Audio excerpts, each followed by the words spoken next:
Hi, I'm Streaky, this is Metropolis Mastering, and today I'm going to be discussing elliptical filters. For laymen, it's bass monoing.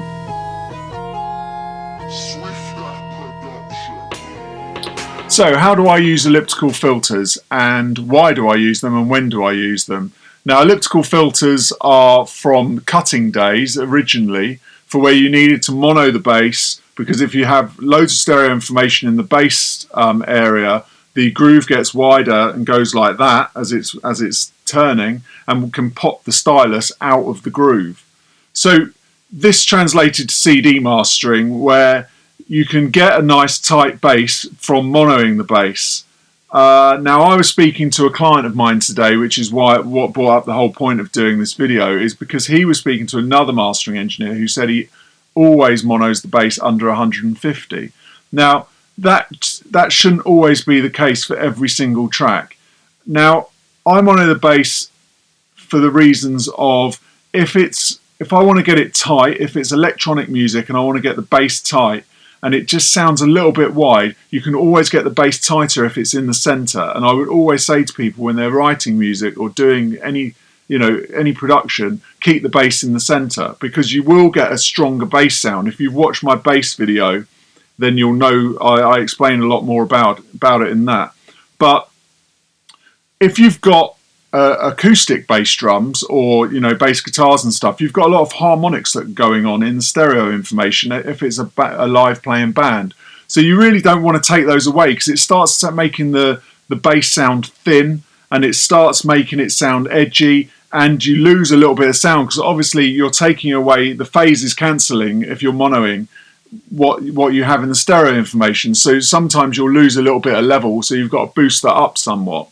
So I would say it's always down to your ear, obviously, but you need to really consider why you're doing it. Do you need to do it? Sometimes if there's a bit of an error in the bass and you can hear that, and it's kind of not to the center, or it sounds phasey and weird, and you just want to get it kind of tight and going in the middle, then that's a good idea. Electronic music it works very well for.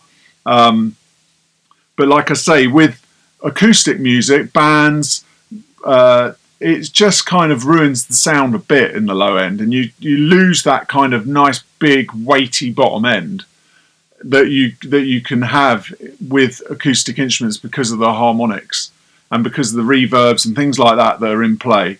So I would suggest don't use it unless you desperately have to. Now, doing it as a matter of course is definitely a no-no. So just listen and play around with it. I'll cut to me now showing you my elliptical filters and how I can do it, and also other ways that you can tighten do the sort of mono thing if you haven't got an elliptical filter.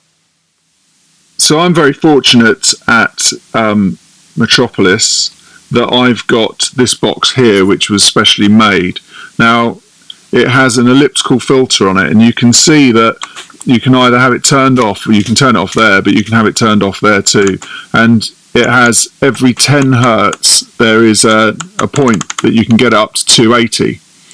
Now, if you're doing dance music and stuff, sort of 80 to 110 does sound quite nice, and it does work well.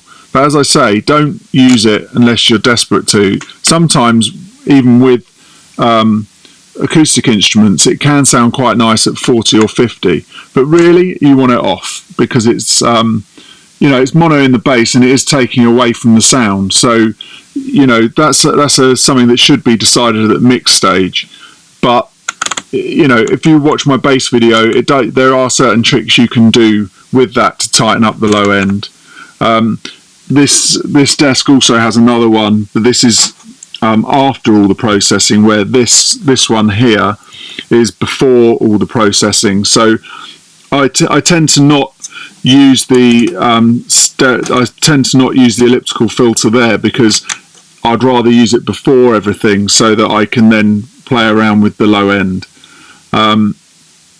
There's another way that you can, if I go cut to this, if you've got a MS chain on an EQ, you could always draw in the stereo information on a shelf on the right hand channel, That's quite nice. It's another way of doing it so that you don't get rid of all of the stereo information.